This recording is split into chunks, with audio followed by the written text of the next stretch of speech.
ना थके हैं कभी पैर, ना कभी हिम्मत हारी है। जज्बा है कुछ जिंदगी में बनने का, इसलिए सफ़र जारी है। जी हाँ दोस्तों, आप सभी का स्वागत है आपके अपने यूट्यूब चैनल एमएफ एग्जाम पर। दोस्तों, हम आज आपके लिए चाल और दूरी का एक नया कॉन्सेप्ट लाए हैं और बहुत ही इम्पोर्टेंट इस चैप्टर का ये कॉन्सेप्ट है दोस्तों, जिसमें हम आपको औसत चाल से संबंधित क्वेश्चन करवाएंगे। और दोस्तों, ये टाइप आपके लिए बहुत ही इम्पोर्टेंट है क्योंकि इससे संबंधित अक्सर क्वेश्चन आपको देखे जाते हैं। तो चलते हैं पहले क्वेश्चन पर, और पहला क्वेश्चन क्या कहता है उसे समझते हैं। दोस्तों, जैसा कि हमें पता है कि औसत चाल के क्वेश्चन अक्सर हर परीक्षा में लगभग पूछे जाते हैं, तो इन्हें समझने के लिए पहले आपको थोड़ी सी बातों का ध्यान रखना होगा। वो बातें क्या हैं उसे समझते हैं। देखिए, मैं आपको बताना चाहता हूं दोस्तों कि औसत चाल निकालने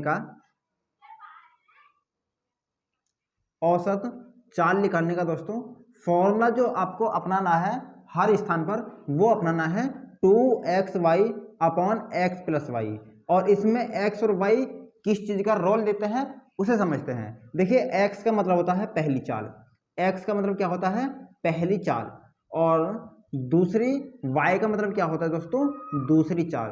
तो आपको दो चालें दी होंगी, आपसे कहा होगा किसी भी क्वेश्चन में कि एक व्यक्ति है जो कि 60 किलोमीटर प्रति घंटा की चाल से किसी दूरी को तय करते हैं, और जब वहां से वापस आते हैं तो 40 किलोमीटर प्रति घंटा की चाल से वापस आते हैं। तो आप बताइएगा कि उस व्यक्ति की औसत चाल क्या होगी। तो उस स्थान पर आपको, तो दोस्तों पहले जो हम चाल से जाएंगे उसे आपको x का मान मानना होगा, और जिस चाल से वापस आएंगे वो हमें y का मान मानना होगा। x और y दोनों के मान को आपको इस फॉर्मूला में रखना है, और इस सूत्र में रखने के बाद आपको दोस्तों उस क्वेश्चन का आंसर इजीली तरीके से आप निकाल पाएंगे। लेकिन दोस्तों, इससे अलग हटकर आपको मैं एक फॉर्मूला और बताता हूं जो हर स्थान पर यह फॉर्मूला अप्लाई नहीं होता है। इससे अलग भी कॉन्सेप्ट आपको देखने को मिलता है। वो क्या है उसे समझते हैं। देखिए दोस्तों, वो है औसत चाल बराबर कुल दूरी बटे कुल समय। इसका मतलब यह है कि आपने कुल कितनी दूरी तय की, और नीचे जो आपको लेना होगा कि कितने समय में आपने दूरी तय की। तो यहाँ पर आपको रखना है कुल दूरी बटे कुल समय। जैसे दोस्तों, मैं आपको समझाने के लिए यहाँ पर बताता हूँ कि मान लीजिएगा एक स्थान है A और एक स्थान है B। एक पर्सन यहाँ से चलते हैं जो यहाँ तक जाते हैं 40 किलोमीटर प्रति घंटा की चाल से, और वापस आते हैं 30 किलोमीटर प्रति घंटा की चाल से। तो ये क्वेश्चन आपको दोस्तों इस फॉर्मूला से करना होगा। लेकिन इससे अलग क्वेश्चन क्या होता है उसे समझते हैं। देखिए, उससे अलग होता है दोस्तों कि एक व्यक्ति A से B तक 3 घंटे में जाते हैं और B से A तक 4 घंटे में आते हैं।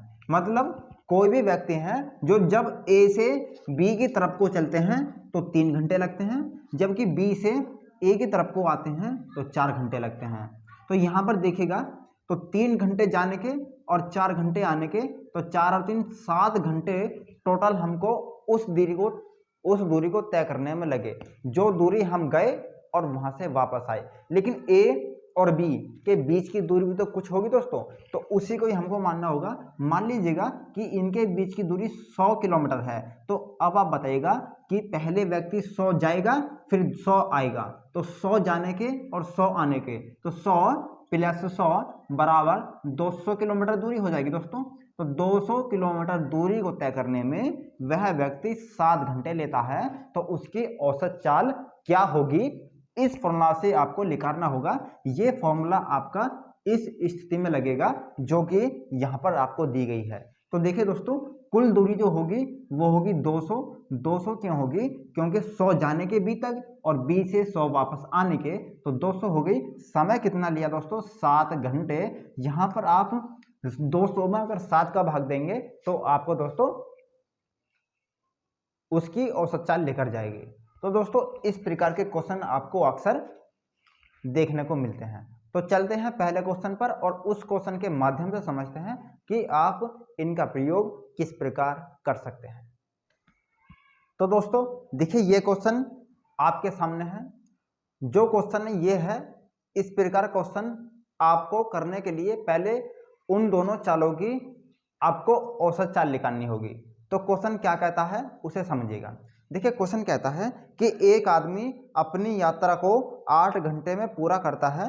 वह आधी दूरी 40 किलोमीटर प्रति घंटा की चाल से और शेष दूरी 60 किलोमीटर प्रति घंटा की चाल से तय करता है। तो यात्रा की कुल लंबाई कितनी है? तो देखिए दोस्तों, आपको बड़े आसान तरीके से इस क्वेश्चन को मैं करवाने वाला हूं। देखिए दोस्तों, कुल समय जो लगा वो लगा दोस्तों 8 घंटे। 8 घंटे में जो दूरी थी उसको कवर कर दिया, लेकिन इसमें से आधी दूरी जो थी वो दोस्तों उसने 40 किलोमीटर प्रति घंटा की चाल से तय करी। जो शेष दूरी बची वो 60 किलोमीटर प्रति घंटा की चाल से तय करी। तो उसमें एक ही दूरी में उसने दो चालों को अपनाया, पहला 40 और दूसरी 60। तो आपको ये देखना है कि उस व्यक्ति की पूरी यात्रा में औसत चाल क्या होगी। तो औसत चाल निकालने का फॉर्मूला क्या है दोस्तों? फॉर्मूला है 2xy upon x plus Y. तो 2xy का मतलब यह है कि 2 आप लगा देंगे और x का मान कितना है 40 गुणा y का मान कितना है 60 अपॉन 40 प्लस 60, मतलब दोनों जोड़कर आपको लिखना है तो 100 हो जाएगा। 40 और 60 जोड़ेंगे तो कितना हो जाएगा दोस्तों? 100 हो जाएगा। और यहाँ पर आपको क्या करना है, 0 से 0 कट करना है और 0 से 0 कट करना है। यहाँ अगर गुणा करें तो कितना आ जाएगा? 6 चौक 24 और 24 दूनी 48 किलोमीटर प्रति घंटा की चाल उसकी आ जाएगी औसत। अब इस औसत चाल में आपको समय से गुणा करनी होगी, जो टोटल समय उसने यात्रा में लिया। अगर आप गुणा कर देंगे दोस्तों तो इसी से आपका आंसर आ जाएगा। कितना आ जाएगा दोस्तों? 8 अट्ठे 64, हाँ से लिखे 6, 8 चौक 32 और 6 कितने हो जाएंगे? 38। तो 384 किलोमीटर आपकी दूरी आ जाएगी। तो इस प्रकार आप ऐसे क्वेश्चनों को आसान तरीके से कर सकते हैं, जो आपको काफ़ी बड़े बड़े दिखाई देते हैं। चलते हैं दोस्तों अगले क्वेश्चन पर, और वो क्वेश्चन क्या कहता है उसे समझते हैं। कि एक व्यक्ति बराबर दूरियां की 4 यात्राएं करता है। पहली यात्रा में उसकी चाल 60 किलोमीटर प्रति घंटा है और प्रत्येक यात्रा में आगे आने वाली यात्रा में उसकी चाल पहली चाल से आधी हो जाती है। तो बताइएगा कि इन चारों यात्राओं में उसकी औसत चाल क्या होगी। तो दोस्तों समझना है बड़े ध्यान से। इसमें आपका जो फॉर्मूला लगेगा, जो सूत्र लगेगा वो लगेगा औसत चाल बराबर कुल दूरी बटे कुल समय। बटे में दोस्तों कुल समय आपको लेना होगा, और यही आपको क्वेश्चन करने के लिए सबसे इंपॉर्टेंट फॉर्मूला होगा। देखिए इसमें कहा है कि 4 दूरियां, तो 4 दूरियां हमने मान ली 1-1 किलोमीटर की वो दूरियां होंगी। हमने ऐसा मान लिया कि 1 किलोमीटर प्लस 1 प्लस 1 प्लस 1, तो 1 2 3 4 दूरियां हो गई हैं। लेकिन ये कुल दूरी भी हमारा हो जाएगी 1 किलोमीटर 1 किलोमीटर 1 किलोमीटर और 1 किलोमीटर। कुल दूरी जो होगी वो होगी 4 किलोमीटर। अब देखिएगा पहली यात्रा में उसकी चाल थी 60 किलोमीटर प्रति घंटा। अब मैंने 1 के बटे में क्यों लिया उसे समझिएगा।